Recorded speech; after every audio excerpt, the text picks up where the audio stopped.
别人中秋节花好月圆，我只能孤身一人在这漏风破房子这儿。嘿，上辈子我是名外科医生。苏医生，镇院之宝苏一刀，果然名不虚传。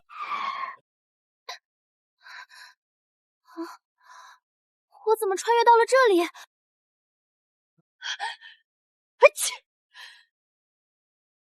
谁？我来了来了，快点，我上眉毛了！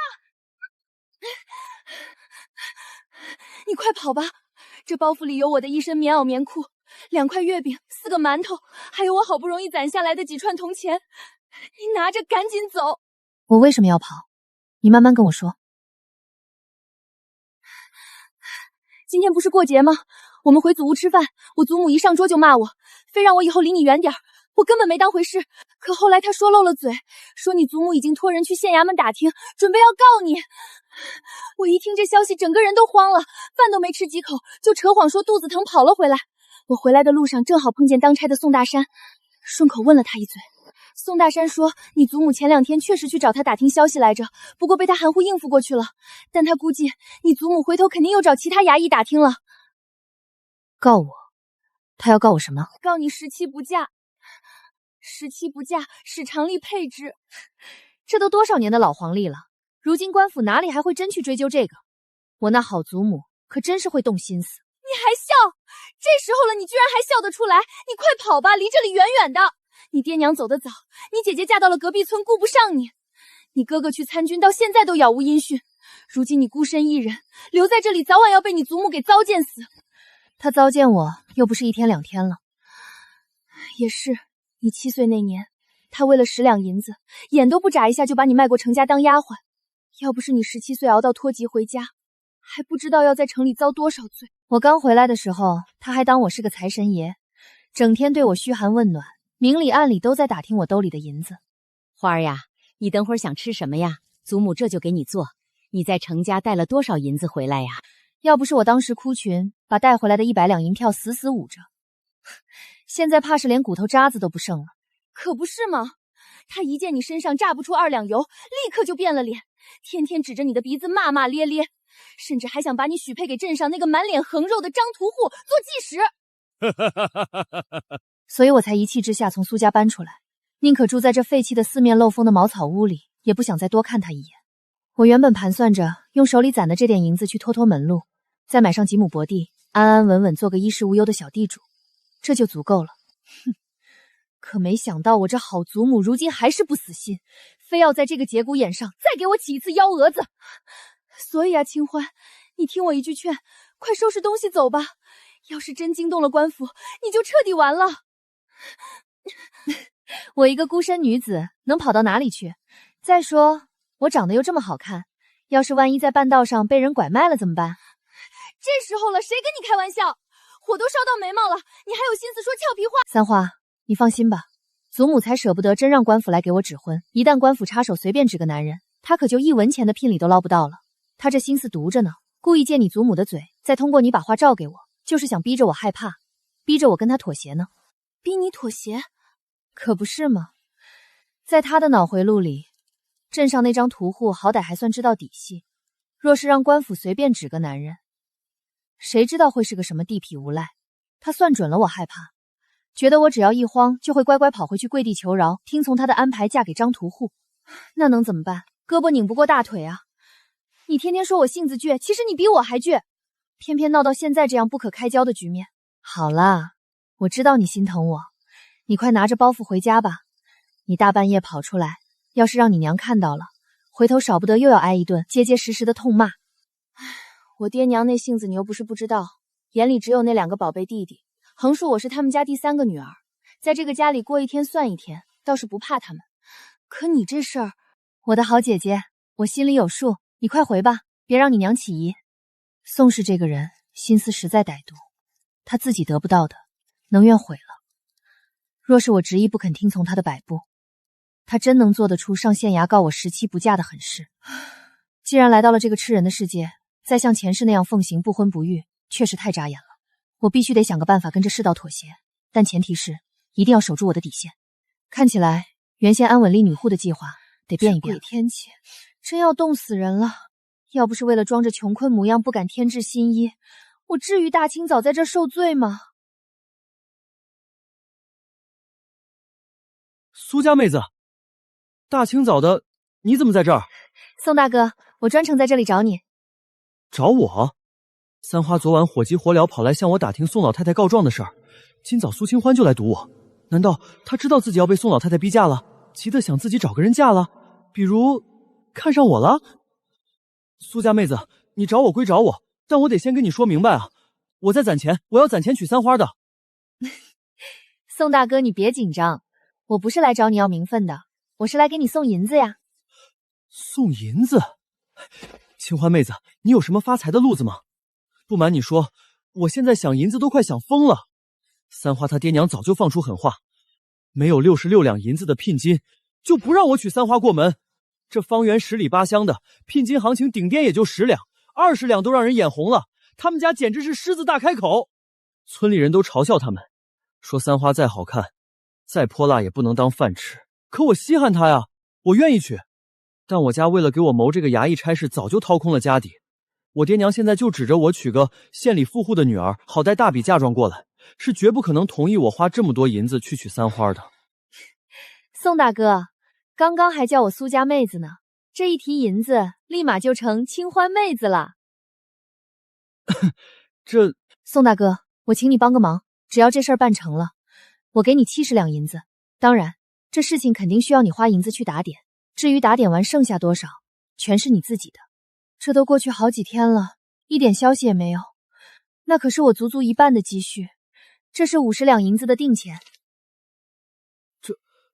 这可是私放重犯，伪造户籍，一旦败露，我这衙役差事保不住不说，还得掉脑袋。可主要是打点的费用，起码能剩下50两。有了这50两，我娶三花就指日可待了。万一宋大山事没办成，还泄露了风声，我在这大晋朝就真没有立足之地了。我是不是太异想天开了？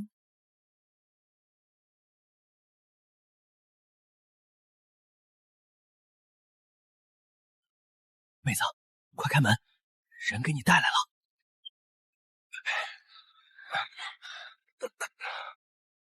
春季小梦不觉恰似你我那人给你送来了，你要的文书都已经办好了，你仔细收好。这就办成了。你是什么人？为什么在这里？我是个大夫，祖师爷的规矩在那儿，绝不许我见死不救，所以我得救你。不过这救命之恩嘛，以身相许就免了，我可看不上你。你呢，就帮我遮掩一二，咱俩做个1、2年的假夫妻。等过阵子，我再找宋大山帮你做个干净的假身份，还你自由，如何？瞧，这上面是你我的婚书，还有你的身份，原本只要1份就行，可宋大山那家伙一下给了我好几张，全都是空白的，随便填。你觉得怎么样？怎么不说话？莫非你是顾及你在京城的妻子儿女？你放100个心，我苏清欢绝对不可能非礼你，并会保全你的名节。真被我说中了，你大可放心，我虽然急着找人成亲，但真不是那种饥不择食的人。饥不择食，这该死的女人！等我有朝一日重获自由，定要拿铁戒指逼她背成语，背不出来就狠狠的抽。我救你一命，你帮我遮掩1年，作为报酬，我可能还能治好你的左腿，到时候你妻子也该感谢我吧。我的左腿骨头断了，长歪了，你真有办法？有，你只要相信我。我真没骗你，我在这大晋朝让工匠打的手术器器，已经在狗和鹿身上都试过了，真的管用。哎呀，你别以为你和他们有什么不同，其实从医理上讲，很多方面都是一模一样的。那这事情就这么定啦，相公，往后请多多指教。这男人虽然浑身是伤，但眼神很正，看我的时候没有丝毫邪念，能跟这样的人待在一个屋檐下，倒也安全。他既然是从京城来的，想必大有来头。对我这惊世骇俗的做法，接受能力应该也比寻常乡野村夫强。反正事情已经这样了，除了坦然接受、和平共处，也没别的好办法。为了让我那花出去的70掌2银子物有所值，苏清欢硬着头皮过吧。吃吧，有点烫，慢着点儿。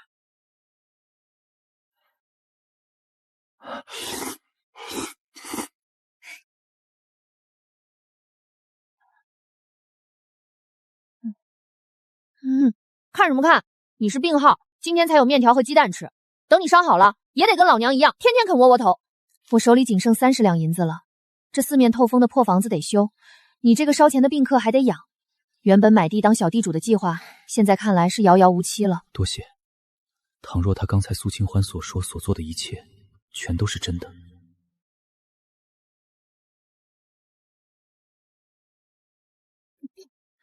那个陆气，既然咱们以后要搭伙过日子，我觉得有必要跟你交个底，说说眼前的形势。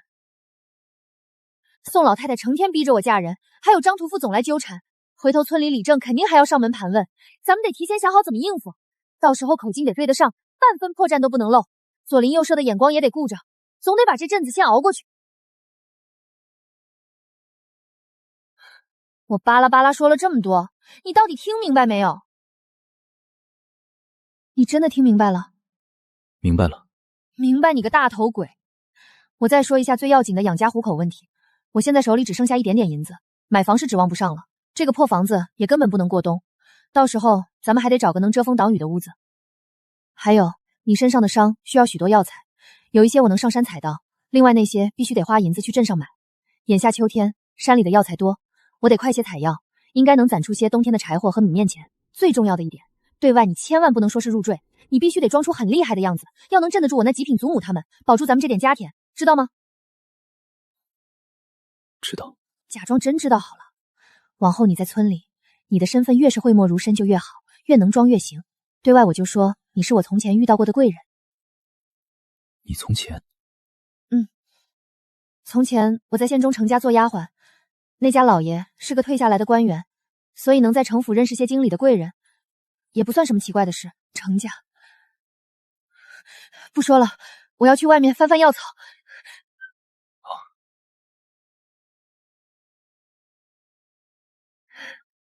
该死的，这眼窝子怎么这么浅？花儿啊！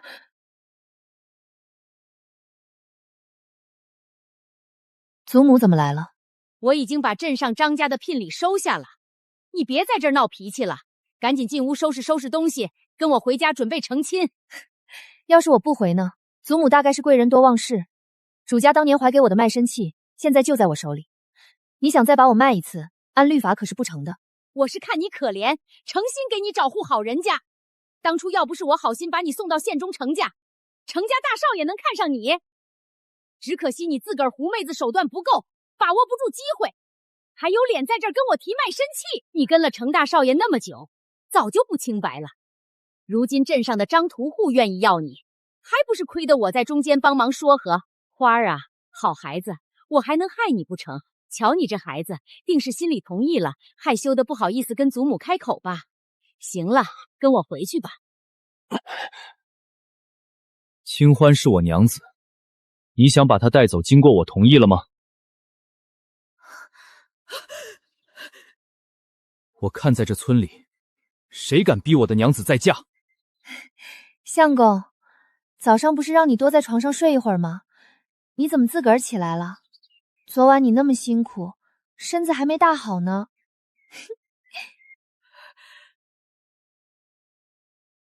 好了，人走了。这就走了？这老太太溜得倒快，果然是个欺软怕硬的老东西。哼！你脸上的黑灰都蹭到我身上了。这能怪我吗？我是为了给你熬药才弄了这一脸黑灰的好不好？你这人真是不识好人心。陆气，你怎么了？啊！靠！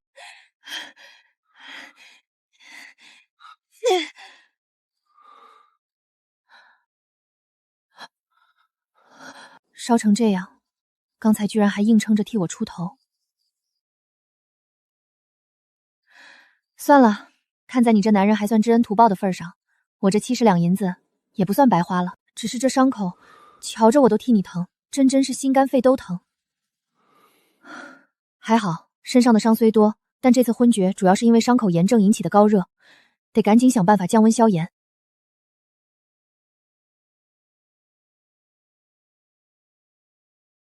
听说苏家那小花是被程家给撵出来的，年纪轻轻，长得又俊，若不是行为不端，勾引了男主子失了清白，哪家主子能放他回来？清欢，你咋来了？哼，喂你的猪，管那些闲事做什么？人家可是城里见过大世面的人，哪个要理你这乡下丫头？林婶子，听闻三花爹爱喝两口，我想买碗你家自个儿酿的包谷酒，劳烦婶子给我来一碗。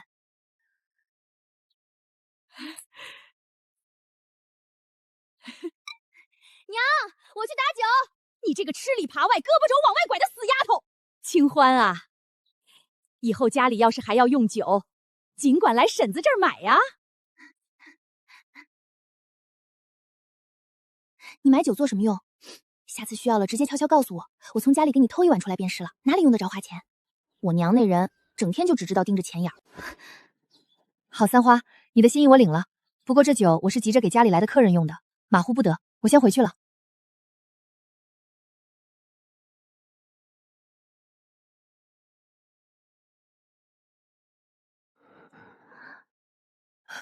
快，把这个咬着，别把嘴唇咬烂了。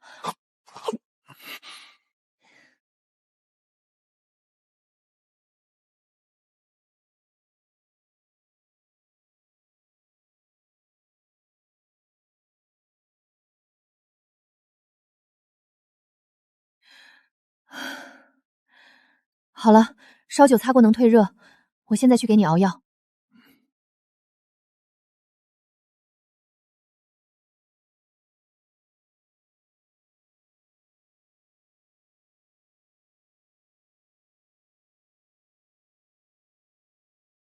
来，把药喝了。他动作如此熟之术，难道以前经常这样伺候别人？若是个男子，真是叫人心里不是滋味。清欢，这病会把病气给你，你快走！我若真熬不过去，我的资产你都知道，你带上他们好好找个人嫁了。不，我要陪着你，同生共死，我什么都不怕。那时候我真的以为能同生共死，结果呢？后来他高中榜眼，一转头就娶了王大学士的女儿。苏清欢啊，苏清欢，你以前真是个彻头彻尾的笨蛋。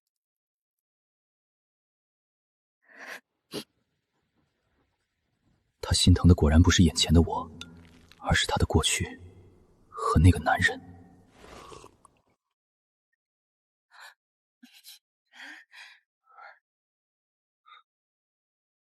给你退烧的，老实敷着，要是脑子烧了，可就成呆瓜了。这是冰块。如今天气初秋，你从哪儿弄来的冰块？我天生会仙法变出来的，老实躺着吧你。你好好休息，我得去山上采药了。等等，怎么了？你能不能帮我先找身衣服？你浑身上下哪里我没看光过，现在倒知道害羞了。你可是我花了整整70两银子买回来的，要不以后你干脆就这样光着躺在屋里，让我一人独享美色算了。这男人曾经定是为人上人，士可杀不可辱。玩笑开过了，他真要动气。而且买身新衣服不便宜，他的身材高大，去镇上买也未必合身。你藏钱的地方倒是不少少。狡兔三窟懂不懂？要是都被我那好祖母摸了去，咱俩就一块喝西北风吧。行了，老老实实守好家门，我去就来。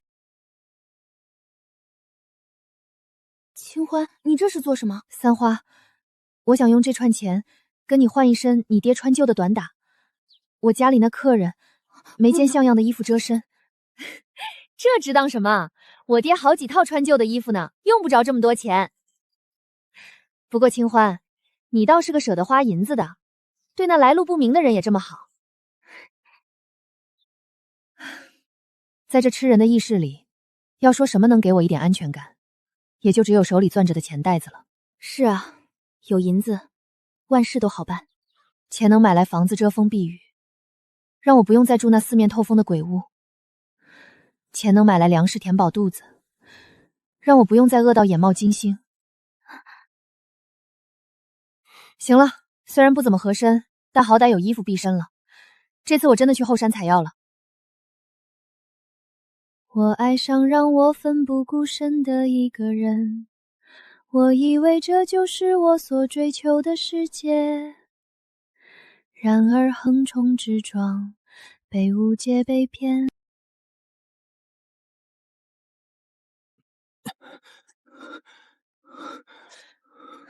你跟来干什么？都病成那样了，是不是想死啊？我怕山上有野兽。原来在这世上我不是孤零零的一个人，居然还有一个人在乎我，关心我是否会遇到危险。这离村里这么近的山头，哪来的什么野兽？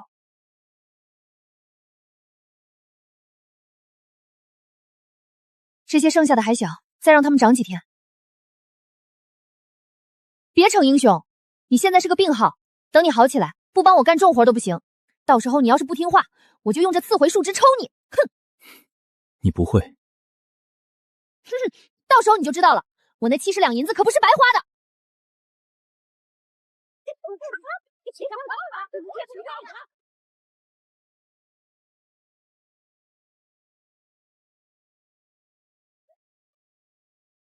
哎，那不是苏家的小花儿吗？她身后跟着的那个瘸子是谁呀？狐狸精嘛，哪里能缺得了男人？陆琪，你会游泳吗？会。我不会，我曾经2次落水，都是被人救起来的。你若是再落水，我救你。呸呸呸！快闭上你的乌鸦嘴！我才不要再落水呢！这不干净的女人啊，哪里还能憋得住？管她是什么瘸子，只要那物件能用。不用管他，咱们专心看着听着，好戏马上就要开场了。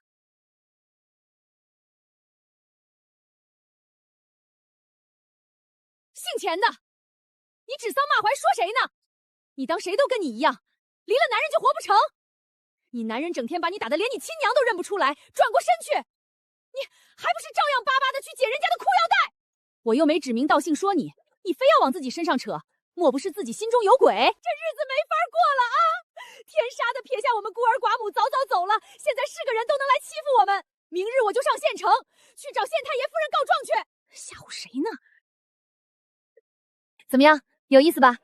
所以，你当初买个快死的，也是打定主意想做个寡妇？对啊，像孙婶子这样横行霸道、肆无忌惮，多威风！那可真是对不住你了。救人一命，胜造7级浮屠，说不定老天爷因此受了感动，就放我回去了呢。回去？他想回哪里去？药材洗好了，走吧。哎，完了，要落水了！谢谢。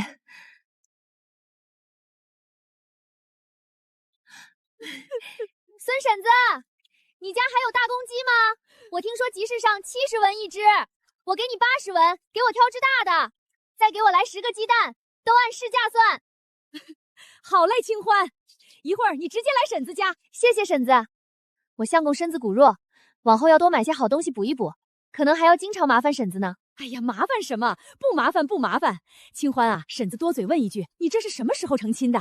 前几日刚成的小亲，相公是京城人士，原本是我在城里做差事时主家的前尘旧识，是他瞧着我合适，跟主家讨了我。他在京中家里受了些排挤，待得不顺心，索性便带着我来了咱们这儿过安生日子。既然草药都洗好了，就快些回家去，莫要在河边耽搁。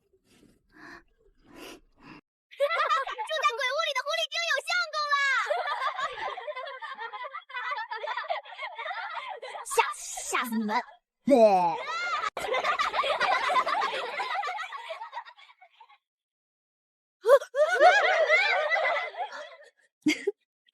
真是一群欺软怕硬的小东西。那男人长得倒是不错，就是眼神挺吓人的，可惜是个瘸子。瘸子那也是京城里来的，他名声都臭大街了，居然还有人愿意要他，那男人真是瞎了眼。我闺女比苏小花强上100倍，怎么就没这好运？哼！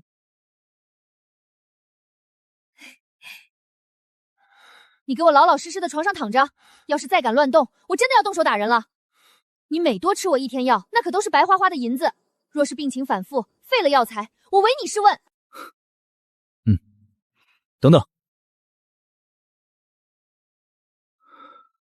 刚才在山上，你究竟是怎么发现我的？我从前出入贵族防备森严的府邸，也入无人之境。如今虽有腿伤，但隐藏身形绝无问题，怎么会轻易被她一个弱女子识破？我都说了我是狐狸精呗，我鼻子灵得很，老远就闻到你身上那股子药酒味儿了。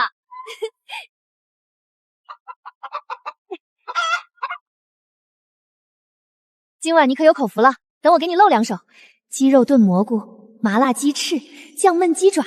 哎呀，口水都要流出来了。早死早超生，别动啊，给你个痛快。她果真是别人口勾引主子的狐狸精，即便是在大户人家当差的得力丫鬟，也断不会如此熟练的杀鸡拔毛。她这动作分明做过千百遍。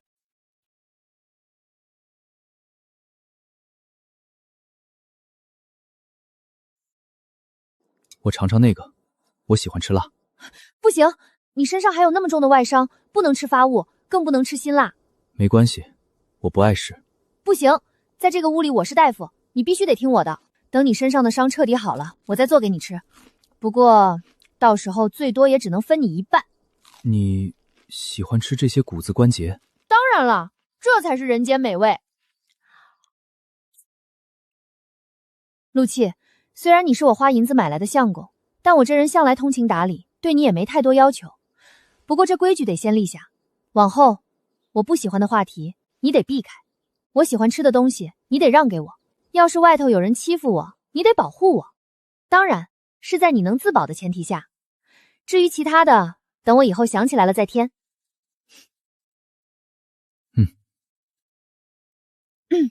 吃饭吃饭，你多吃点儿，赶紧把身子骨养好。等入冬之前我攒够了药钱，冬天一到我就可以替你接骨了。这么快，你就不怕我伤好之后你再也下制不住我？我若是真看错了人，算我自己眼瞎，我认。横竖在程轩身上已经瞎过一次了，好在这次只是花了银子，没付出什么感情。就算他治好了伤要走，看在他先前帮我挡了祖母的份上，也算互不相欠了。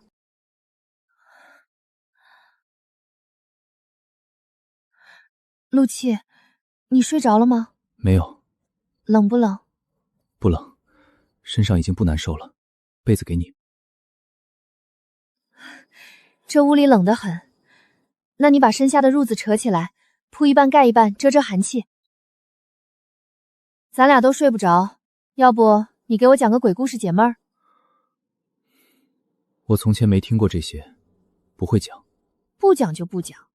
不过陆琪，你从前定是个在军中当差的武将吧？瞧你那副筋骨，就不像个文弱书生。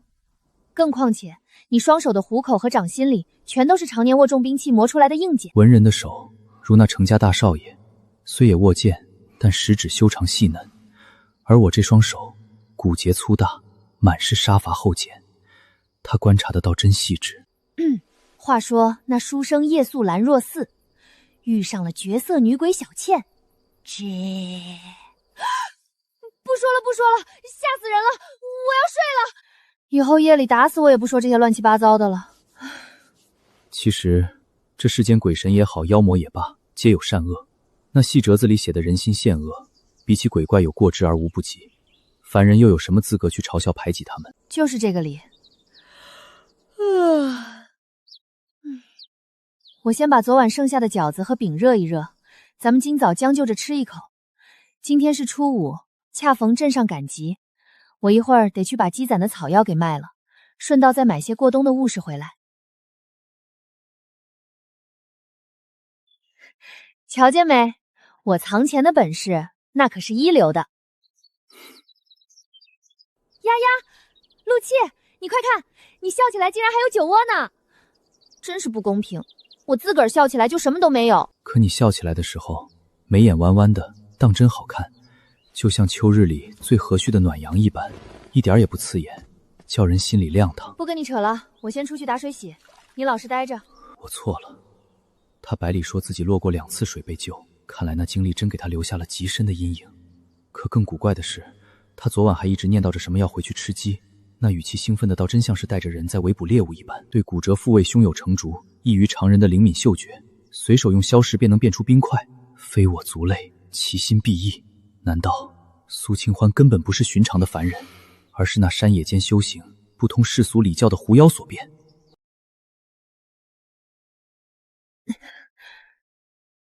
我陪你一同去。你身上伤还没大好呢，镇上离这儿好几里地，山路崎岖，你还是在屋里歇着吧。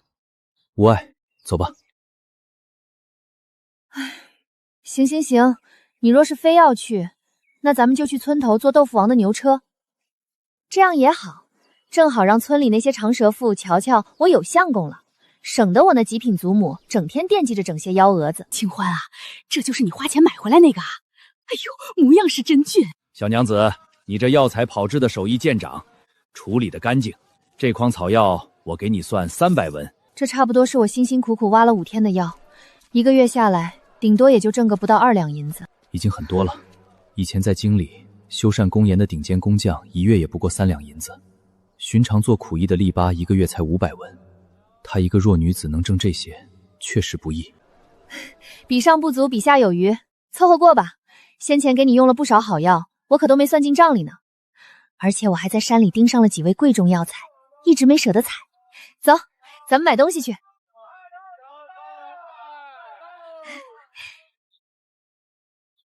今日得把笔墨砚台、被褥布料，还有米面调料都置办齐停了。走，咱们先去买肉。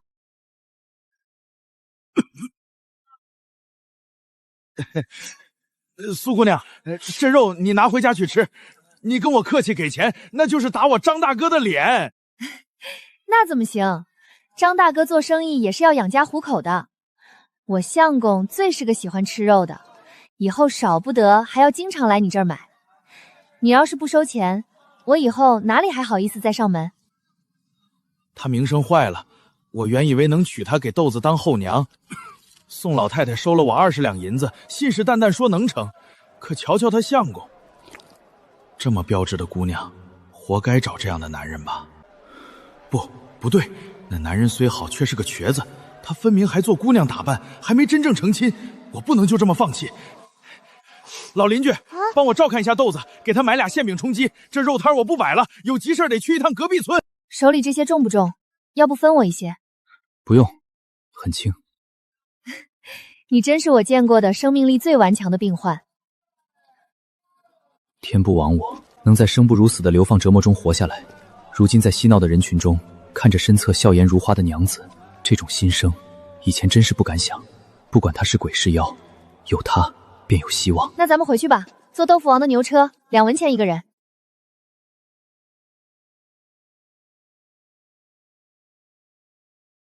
苏小花，你这死丫头，给我滚出来！别怕。哼，我怕他个鬼！刚才不过是声音太突然。走，出去看看这老太太又想做什么妖。咱们的婚书写好了吗？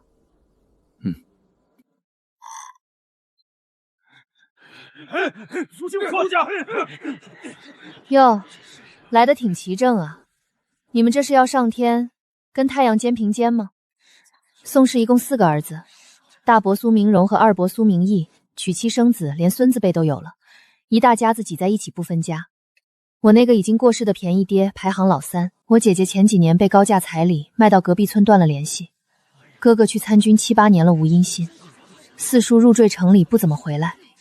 今天这一大家子跑来我这鬼屋跟前，真是够闹腾的。花儿，你在大户人家当了这么说年，规矩都学到狗肚子里去了吗？瞧见长辈既不开口喊人，也不招呼我们进去坐坐。这是鬼屋，当初搬出来时可是祖母自个儿说的，我住在这儿早晚得横死。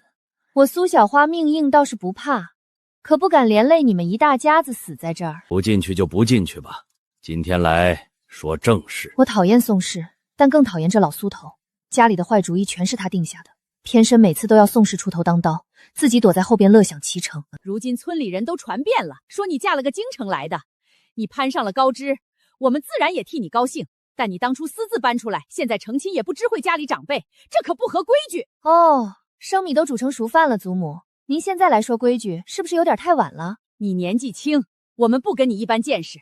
但苏家把你拉扯这么大，这聘礼银子，你那相公该补还是得。对啊，不能白养你一趟。就是，聘礼该给还得给。爹娘把我养到6岁就去世了，7岁那年，你们为了10两银子把我卖到程家，总共也就养了我半年多。那10两银子，你们捏在手里不觉得烫手吗？我脱籍回来，在苏家住了1个月，天天干活，做的比程家1两银子1月的活计还要多，还倒贴了银子给你们买东西。后来我分家搬出来，那可是理政主持，公平公正的。祖母现在说把我养大，不如去县里问问程家，看他们答不答应。你少在这嘴硬，还不是想做人家的姨娘不成，被人像狗一样赶了出来，如今还有脸跟我提程家？做姨娘那也是拿姿色和柔顺换来的，总比有些人成天白日做梦想着空手套白狼要来的坦荡。你少跟我扯这些，把你那相公喊出来，我亲自跟他说。真当他是大肥羊呢？以为京里来的贵人随便手指缝露点就够你们吃喝一辈子？我相公成亲时就明明白白跟我交代过，若是有什么穷亲戚想攀龙附凤上门打秋风的，一律让我挡回去。他娶的是我苏清欢，可不是娶你们这一窝子贪婪成性的蛇鼠。你骂谁呢？大家都瞧瞧啊，还有没有天理了？这样辱骂长辈，名人名义，你们是他大伯二伯，还不快替你们死去的兄弟明理，好好教训教训这个没规矩的死丫头！正想试试我腰间的痒痒粉，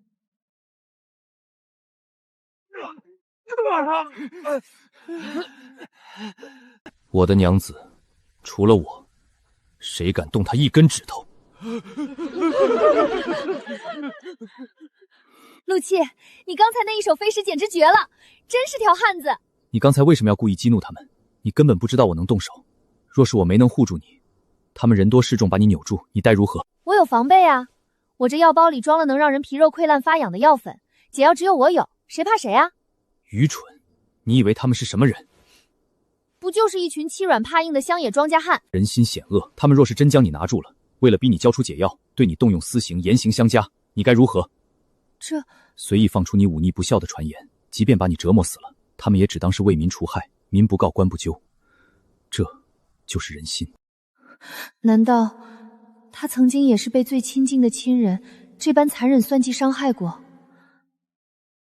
是我想的太简单了。往后有我在的时候，你可以放肆；我不在的时候，你要学会隐忍。若有人欺负你，等我回来，定会替你出气。以前在程府，即使程轩眼睁睁看着我被他的新婚夫人刁难，也只会让我一忍再忍。可现在，这个我买来的便宜相公却告诉我，有他在，凡事不必忍。吹牛吧你，我才不信。人力有尽，然我愿为你以命相搏。那个，快吃饭吧，锅包肉凉了就不好吃了。我去厨房看看火上熬着的骨头汤。你这布料做得很利落，做得极快。这算什么？我是靠这双手吃饭的，动刀子的时候比这还要灵活。动刀子，他得意起来时候，像极了八公主以前养的那只机灵的小白狐。不过你这身子骨可真是废布，给你做1身，我都够做2身了。今天赶集买东西花了5两，咱们手头可就只剩下25两银子了。等入冬给你做接骨手术，得准备麻肥散、吊气的人参，我还得去镇上买套行医的银针，这些算下来可是一大笔开销。清欢，你身边有没有可靠的能出远门的男人啊？可靠的男人没有，你要干什么？我在山西有一笔银子。得了吧，远水解不了近渴。眼下这些银子省着点花也差不多够了。你那银子等以后好起来了，自个儿去拿。不，依我看，咱们还是别要了。为何？你这样的人，当年藏银子的时候，定然不止你自己知道吧？他们不会出卖我。防人之心不可无，多一事不如少一事。好，听你的。哎，那你到底藏了多少银子啊？1万两。1万两啊！我的天老爷，1万两就这么放着，心疼死我了。时间有些仓促，你先将就着穿。我出去翻翻药材，你换上试试。若是有不合身的地方，我再替你改。你的腰是不是以前受过伤？受过伤，不过不碍事，慢慢就恢复了。往后上山，我陪着你，重活累活，我来替你背。好，1万两银子。那家伙不仅长得好看，身材让人流口水，居然还是个隐藏的大富豪。清欢，你总算在家了。三花，怎么了？你胆子也太大了，大山都跟我说了，你怎么敢把那么个重伤来路鸣的人买回来？这样才能一劳永逸。而且有了这笔银子，宋大山再攒攒，不是就能上你家提亲了吗？我这可等着喝你的喜酒呢。大山说他办这事儿分了20两，手头攒了有40两了，他打算再想法子攒个10两，剩下的16两由他爹娘出，就上门来提亲。清欢，这次多亏了你。谢我做什么？是宋大山自个儿对你情深意重，甘愿冒这个风险，这是他该得的。要不你干脆给他点银子打发了算了。这是我从自个儿菜园子里掐的嫩菜，你倒出来把篮子还我。给他银子？做梦！苏家那些人就是属质，一旦沾上血，不吸干我是绝不会松口的，1文钱我也不会给。不跟你说了，快回去伺候你那相公吧，我走了。对了，你祖母那人心肠黑，这次在院里吃了亏，绝对不会善罢甘休。真是天生的衣裳架子，好看。不过我说陆气，你往后还是少出门晃悠。就你这通身的气势，明眼人一瞧就知道来头不小，很容易招来旁人的探究。不要紧，在他们眼里，我早就已经是个死人了。谁还没点不为人知的过去？既然是伤疤，又何苦生生揭开来瞧？2个同样在这世上受过伤害的人，能在一块搭伙过日子，互相搭把手过活，这人生才不至于让人绝望透顶。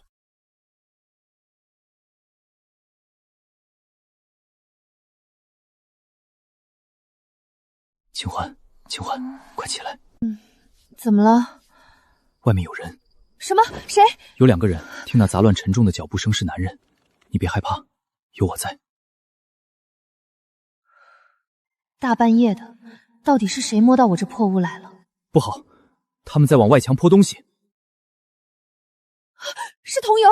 他们这些畜生想放火烧死我们！快走！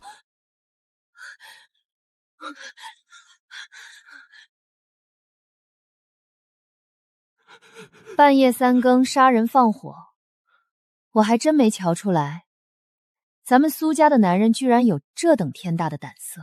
疼死我了！我俩放完火本想跑，谁成想这死瘸子身后跟长了眼一样，一棍子就生生打断了我的胳膊。我们烧的是村里的鬼屋，你管得着吗你？哼，这鬼屋虽然是村里的公产，但如今官府文书落了户，我和我相公住在里头，半夜放火烧人，咱们何该请莫里正和县衙的县太爷来好好评一评这个理？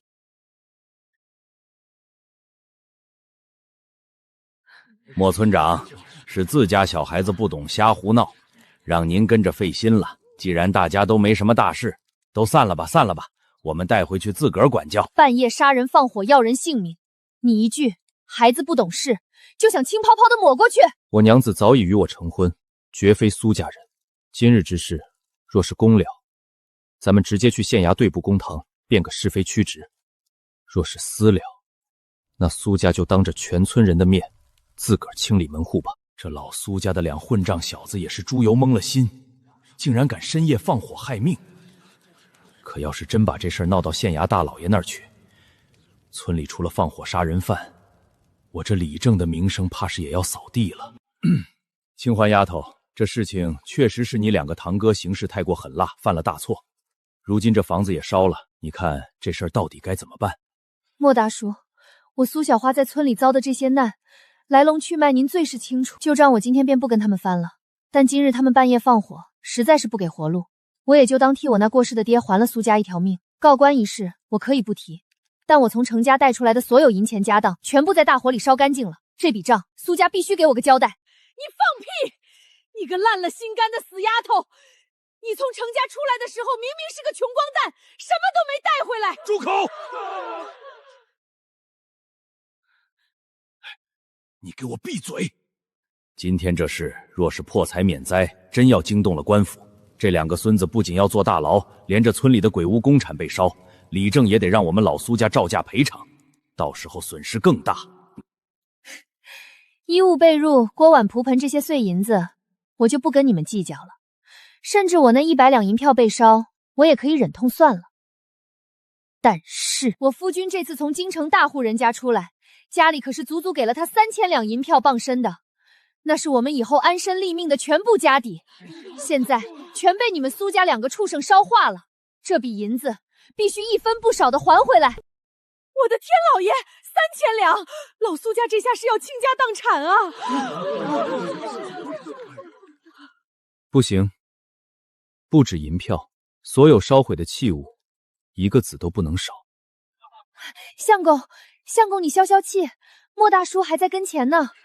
老苏家就算砸锅卖铁也拿不出3000两，咱们也别太不近人情，且听莫大叔如何决断。你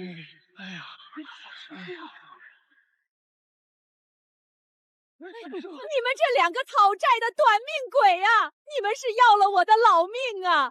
这可都是我的棺材本啊！行了，别嚎了。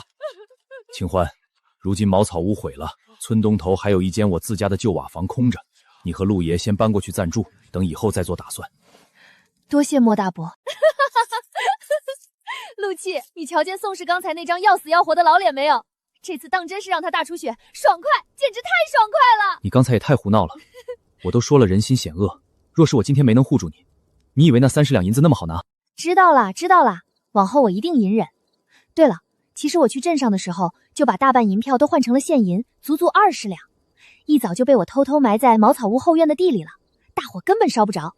明天一早，咱们就去把银子挖出来。万幸啊，我只带了5两银子在身上，不过可惜了置办的那些东西，还得重新买。对了，陆气，你救出来那个包袱呢？太好了，陆气，亏得你把这包袱抢出来了，要不然……别叫我陆气了。什么？你刚才在外人面前也险些急地喊出我的名字，往后在人前，你还是叫我相公吧，免得露了馅儿。总归是有些私心作祟，当真不敢直视他的眼睛。那个，冒昧问一句，你在京城成亲了吧？我倒不是诚心想打听你的家事，只是觉得咱们毕竟是假夫妻，要是让尊夫人知道了，对她实在不太公平。我没有成亲，我在京城是人人避之不及的煞星，名声又坏，谁敢女扮而虚我？难道是定亲了？也没有定亲，原本以为这辈子都会孤独终老。既然没有，那往后我可就真叫了相公，相公。我表字鹤鸣，鹤鸣于九姑，声闻于野，当真是个好名字，霸气，自如其人。自如其人是这么用的，你呢？可有小字？悠悠鹿鸣，食野之胚。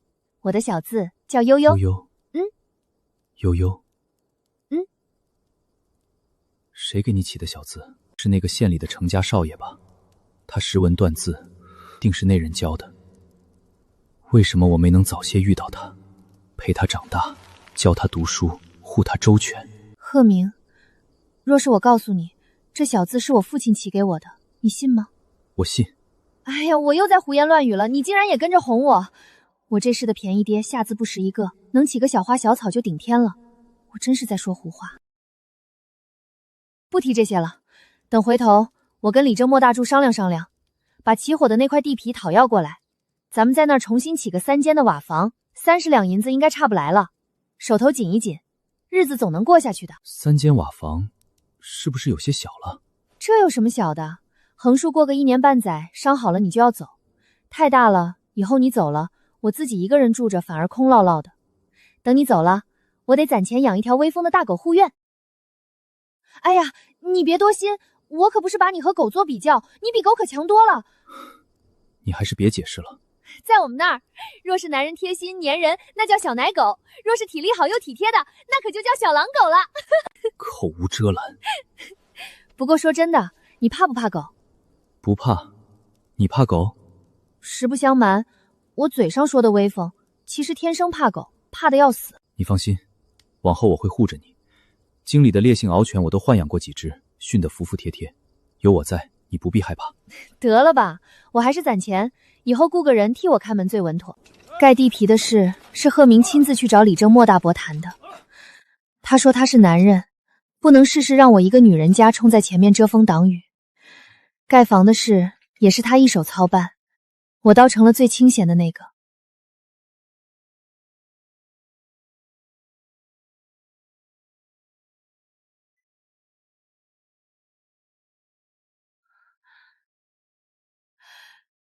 明，你快瞧！